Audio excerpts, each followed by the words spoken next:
যদি না থাকে তাহলে আর কি করার আছে, শত চেষ্টা করলেও সম্ভব না। হ্যালো এভরিওয়ান, আসসালামু আলাইকুম। কেমন আছেন সবাই? আশা করছি সবাই ভালো আছেন। যে এফ জান্নাত ফেরদৌস পেজ থেকে আরো ছোট্ট একটা ভিডিও নিয়ে আপনাদের সামনে হাজির হয়েছি। কেমন আছেন সবাই অবশ্যই জানিয়ে দিতে ভুলবেন। প্রত্যেকটা সময় আমাদের জীবনে সতর্ক থাকা উচিত, আর কেন সতর্ক থাকা উচিত সেটা আজকে আমার ভিডিও দেখলেই আপনারা বুঝতে পারবেন। আর আমার সাথে কি ঘটেছিল, জাস্ট সামান্য একটু সময়ের ব্যবধানে যতক্ষণ অপেক্ষা করেছি ততক্ষণে কিছুই হয় না, জাস্ট একটুখানি অসতর্কতা থাকার ফলে এর থেকে আরো বড় ধরনের অ্যাক্সিডেন্টও ঘটতে পারতো, কারণ এটা আমাদের অসতর্কতার কারণেই আমার সাথে এই ঘটনাটা ঘটে গিয়েছে। তো আমি এখন কি করব সেটাই বুঝতে পারছিলাম না। তাই আমাদের সবসময় উচিত সতর্কতাভাবে কাজ করা। যেহেতু আমি অসতর্কভাবে এখানে দুধটা ফুটিয়ে দিতে গিয়ে আমি চলে গিয়েছিলাম, সেটা আমার জন্যই দুর্ভাগ্য। আমার কপালে ছিল না এই দুধটুকু, তাই চলে গিয়েছে। আমি সেটাই বলছিলাম, আফসোস করছিলাম। এটা আফসোস হওয়া স্বাভাবিক, যা সামান্য একটা দুধ পড়ে গিয়েছে, এর থেকে বড় কিছু ক্ষতি হতে পারতো। আমি এখানে পরে কি করব, এখন গরমে অস্থির হয়ে যাচ্ছি। এখন যে পরিমাণে গরম পড়ছে, গরমে আসলে সহ্য করার মতো না। আর আমার বাসাটা একটু বেশি গরম, কারণ আমি টপ ফ্লোরে থাকি। যারা টপ ফ্লোরে থাকেন তারা বুঝতে পারবেন যে টপ ফ্লোরে থাকলে যে কতটা কষ্ট হয়, আর তার মধ্যে তীব্রতা, কষ্টটা হওয়াটাই স্বাভাবিক। আর এই গরমে আমাদের কাছে হার মেনে যাচ্ছে মেয়েরা, যারা আমরা চুলার কাছে গিয়ে রান্না বান্না কাজ করি। এত গরম পড়েছে তো কি হয়েছে, এটা কোনো বিষয়ই না মেয়েদের কাছে।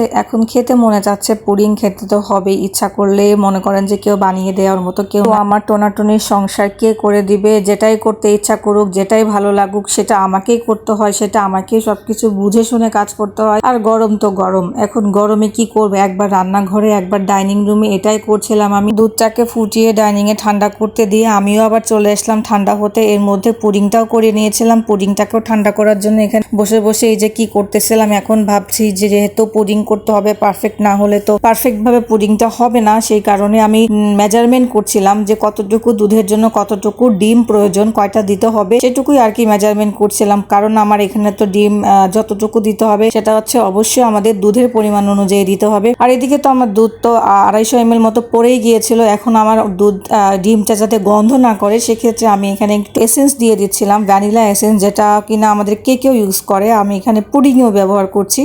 আমি চিনির পরিমাণটা এখানে একটু বাড়িয়ে দিয়েছি।